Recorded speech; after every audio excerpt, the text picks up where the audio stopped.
পৃথিবীর জমিনে সর্বপ্রথম জয়ীফ আর সহি, জয়ীফ হাদিস আর সহি হাদিসকে ফরক করে সর্বপ্রথম সহি হাদিস যিনি লিখেছেন তিনি ইমাম বুখারী রাহমাতুল্লাহ। ইমাম বুখারী রাহমাতুল্লাহ আলাইহি অন্ধ ছিলেন, তার আম্মাজানের দোয়ায় চোখের দৃষ্টি ফিরে পেয়েছেন, এটা আমরা জানি। কিন্তু সৈয়দনা ইব্রাহিম আলাইহিস সালাম ইমাম বুখারী আম্মাজানকে স্বপ্নে বলতেছেন, আপনি যে আপনার ছেলের জন্য আল্লাহর দরবারে দৃষ্টি ফিরে পাওয়ার জন্য যে দোয়া করেন, আপনার দোয়া আল্লাহ কবুল করেছেন, আপনার ছেলের দৃষ্টি ফিরে দিয়েছেন আল্লাহ। তখনই ওনার আম্মাজান গিয়ে হযরত ইমাম বুখারীকে জিজ্ঞেস করলেন, তুমি কি চোখে দেখো? বলে যে দেখি। সুবহানাল্লাহ। হযরতে ইমাম বুখারী রাহমাতুল্লাহ আলাইহি 16 বছর বয়সে ওনার হাদিসের তাহসিল ইলম হাসিল করেছেন।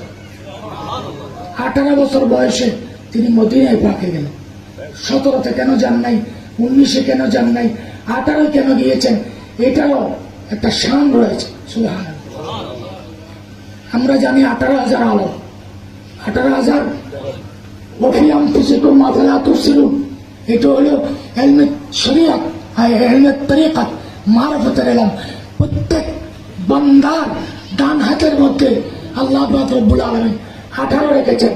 নাযারতু ইলা বিয়াদিল্লাহি জামান, গৌসে পাক ডান হাতের তালুতে 18,000 আলমকে দেখেছেন বেলায়েতের নজর দিয়ে।